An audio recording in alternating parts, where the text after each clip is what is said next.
Influence Without Authority by Allan R. Cohen and David L. Bradford Book Review. Hello friends. Today I am going to review the book, Influence Without Authority, by Allan R. Cohen and David L. Bradford. The Influence Model. To work well in contemporary organizations, you need to be able to wield influence. The essence of leadership at any organizational level is to elicit cooperation, since even leaders with authority rarely have enough power to force people to cooperate. Cooperation is a two-way street, and influence is a kind of exchange. To achieve your objectives, you need collaborators. To enlist them, plan ahead so you can help those you seek to influence achieve their own objectives. Influence is about trades, exchanging something the other values in return for what you want. As you try to exercise influence, you may encounter internal and external barriers.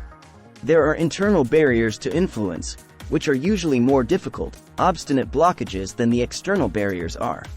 They include 1. Ignorance of the nature of influence, which is, fundamentally, that both parties give and take.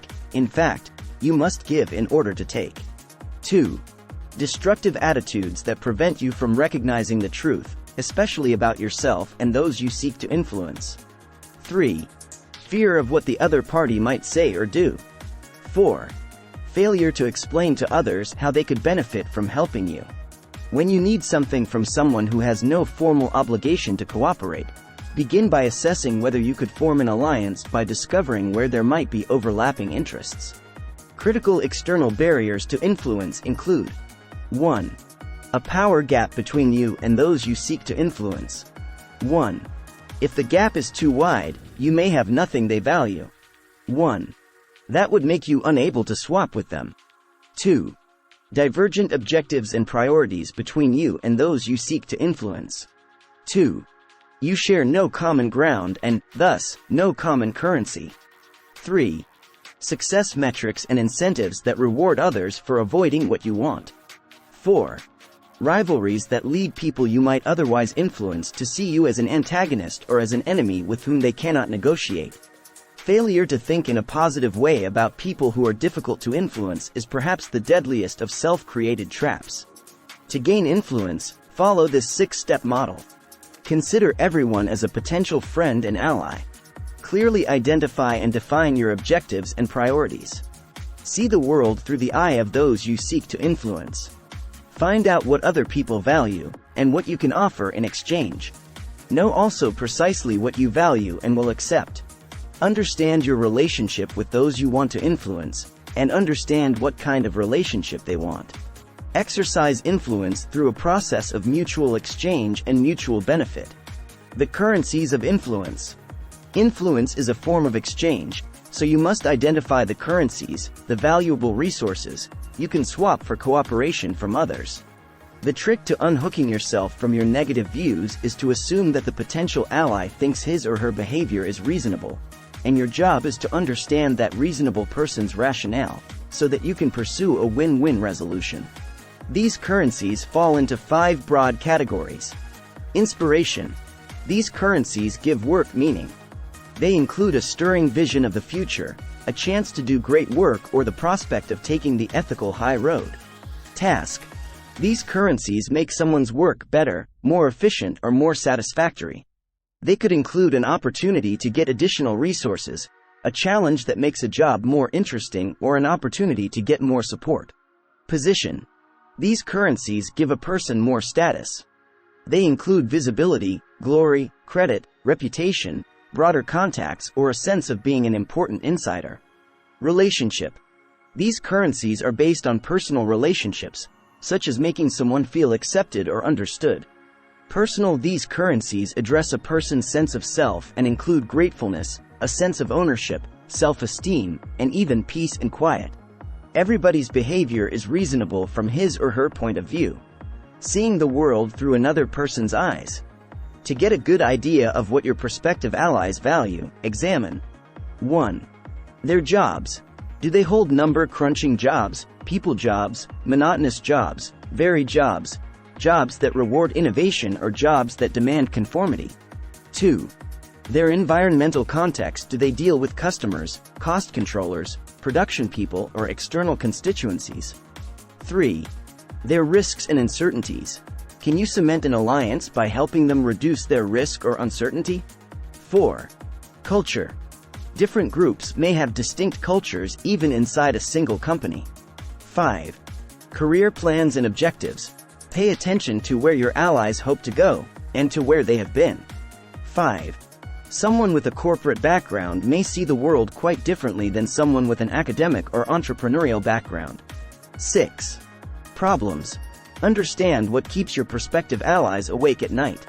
The goal is not to make everybody best friends.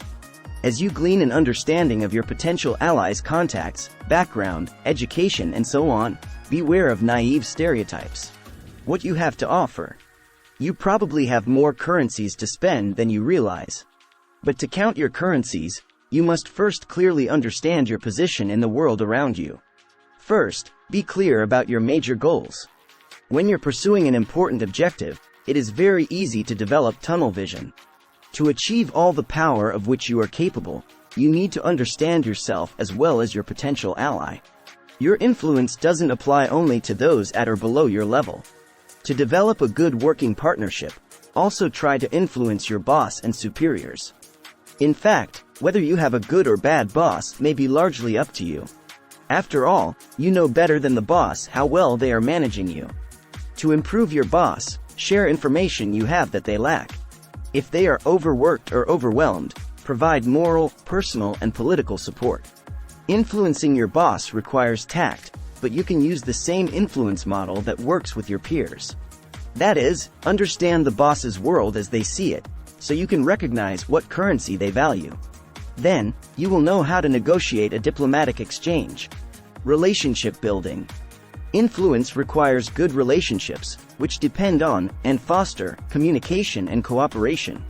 Poor relationships make influence and collaboration all but impossible. To build good relationships, you may need to adapt your work style to match the style of the people you want to influence.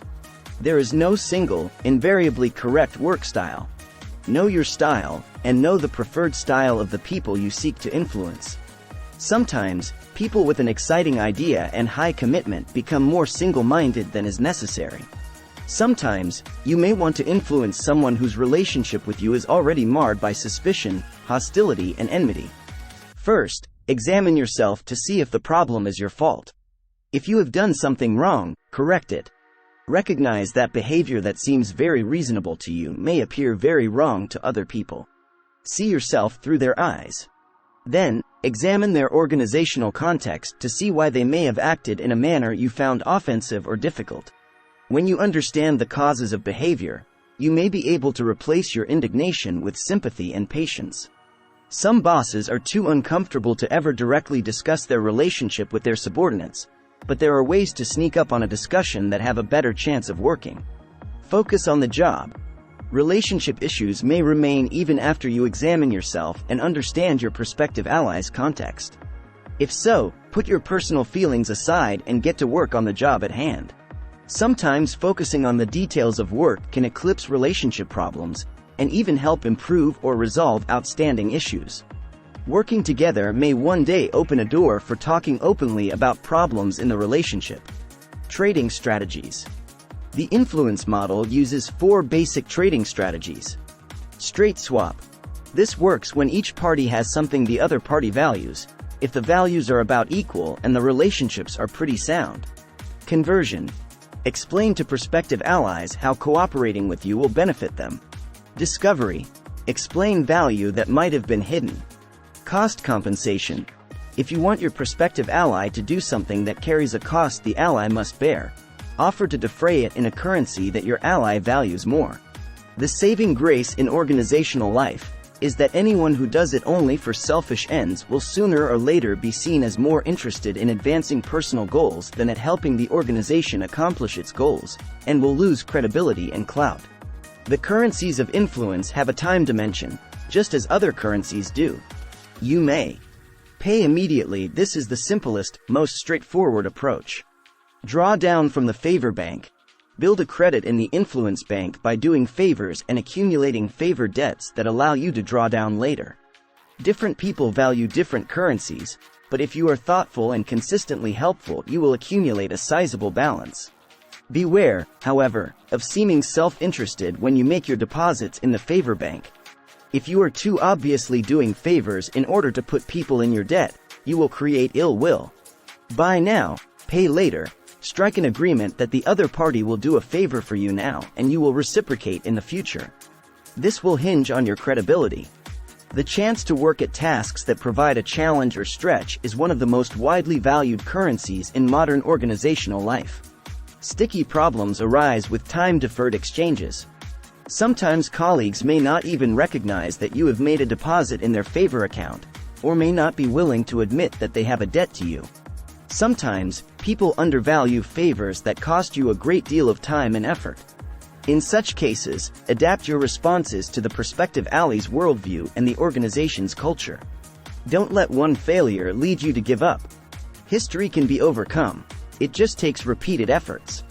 Potential pitfalls in influence trading strategies include: 1. Failure to plan ahead and understand clearly what the other party really values.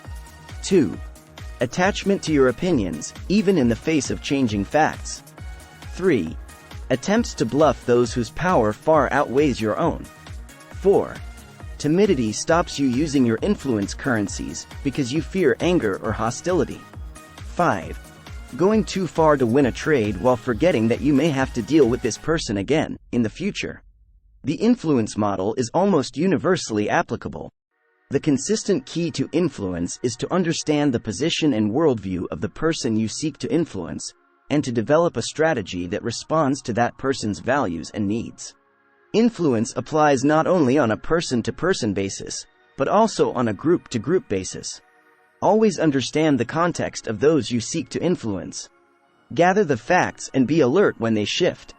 Recognize that in extremely difficult circumstances, you may be forced to use, or to threaten to use, negative currencies, that is, to punish non-cooperation.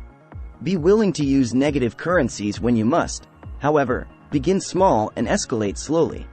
Takeaways. 1. Influence depends on exchange. 2. To influence people, swap something they value for something you want. 3. Most people can exercise more influence than they do.